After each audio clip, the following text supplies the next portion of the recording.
Hey guys, welcome to my Instagram. It's Ameerah K Art. I'm so excited for today because I will be sharing with you guys my fourth Instagram art show, I believe, and this is inspired by the hit HBO series Insecure. Like most people that watched this season 1, I fell in love with the characters, I fell in love with the stories.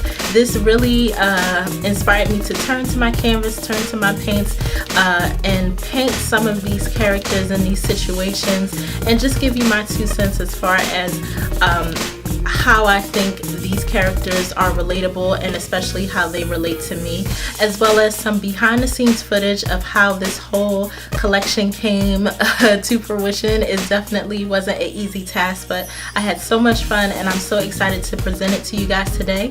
So without further ado, look out for the next video that will be on my Instagram and in my Instagram story. So this first piece I entitled Oblivious, and it depicts Issa and Lawrence sitting together. Lawrence is kissing her after she agrees to make it a red box night because he's not in the mood to go out even though it's her birthday.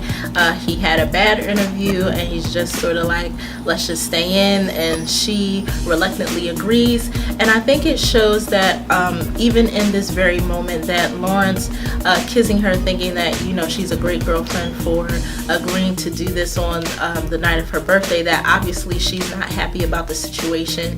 He doesn't really pick that up, and then right after this clip it shows that she returns an inbox message from Daniel that wished her a happy birthday earlier in the day. So you can see that there is a communication issue right off the bat. Lawrence may have been a little oblivious to her feelings, possibly selfish, but it also shows that Issa wasn't necessarily as forthcoming. It's called Black Girls Just Want to Have Fun, and I wanted to capture this scene in particular because I felt the composition of it was just really beautiful. If you're familiar with the color wheel artistically, you'll see that one is wearing green while the other is wearing red, and those are opposites on the color wheel. One wears their hair natural, one wears their hair straight, one works for a non-profit, the other one is a lawyer. I just find that very interesting, and I don't know if those were purposely done. Came together beautifully, the way they complemented each other in a sort of contrast way, and it really showed to me that you don't have to be the same type of girl or the same type of black girl to have those same friends. Obviously you see that they are very good friends even through their hard times, and I thought this scene in particular really captures the next piece. Is simply entitled Daniel, and it is of course Daniel's character.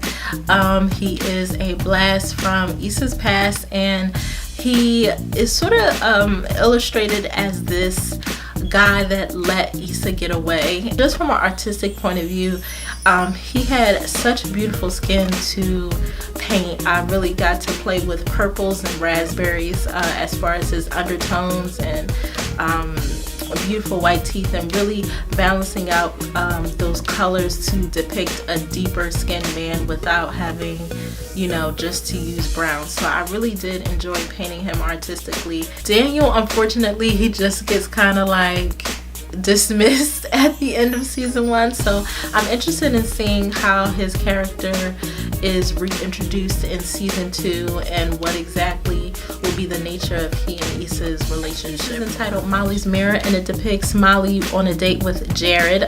Jared, we learn towards the middle of the season, had a homosexual experience, and it was just too much for Molly to deal with. I think Jared was pretty much her wake-up call as far as the excuses that she was making for herself. I can identify with Molly because you are this professional, you have a, you know, you have a degree, you have your job. It seems like every other aspect of your life is pretty much set, and you're looking for that person to spend your life with, and you don't really want to settle because you don't think you should have to. So it's really interesting seeing her character.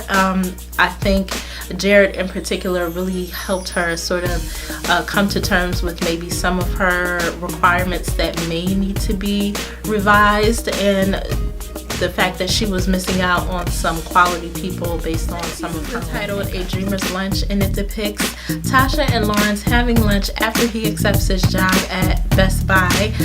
They end up swapping their aspirations, and Tasha wants to become a bank manager, and Lawrence of course wants to continue into developing his app, and you really see Tasha encouraging Lawrence to continue doing that, and you know, just really being, I guess, just a sound ear for him as far as his aspirations. We don't necessarily see that with Issa, but yet again, Issa has been with him for 4 years. So, you know, that listening ear may have worn out at this point. I thought it was really important to represent and paint Tasha's character, because she does end up being this sounding board for Lawrence, and we all know what happened at the end of not complete season 1 artistically without depicting a now infamous scene of Issa discovering that Lawrence has moved out and he left his Best Buy shirt behind. And as far as painting it, it was very difficult because that particular scene doesn't really give you a lot of facial features for Issa. So you pretty much just have this shirt that you can put a ton of detail in, but Issa's reaction you don't really get to see. So as far as painting it, I really wanted to make sure that everything was on point as far as the details in her hair and the color of her dress, her skin tone, her muscle tones in her arms from what we saw. So those details that may have been minor, those small details really became major things. So guys, that is the end of my show. Thank you so much for tuning in to my Instagram art show, ARTSYAF. Please use the hashtag if you repost any paintings or pictures or anything like that. Feel free to tag some of your favorite cast members and any artwork you want them to see. Make sure you're following, and if you missed any of these clips, it will be in a link down below on my YouTube channel, so you can check out the whole art show all together in one movie. Thank you again for watching, and if you did like it, make sure you like down below and let me know your favorite posts.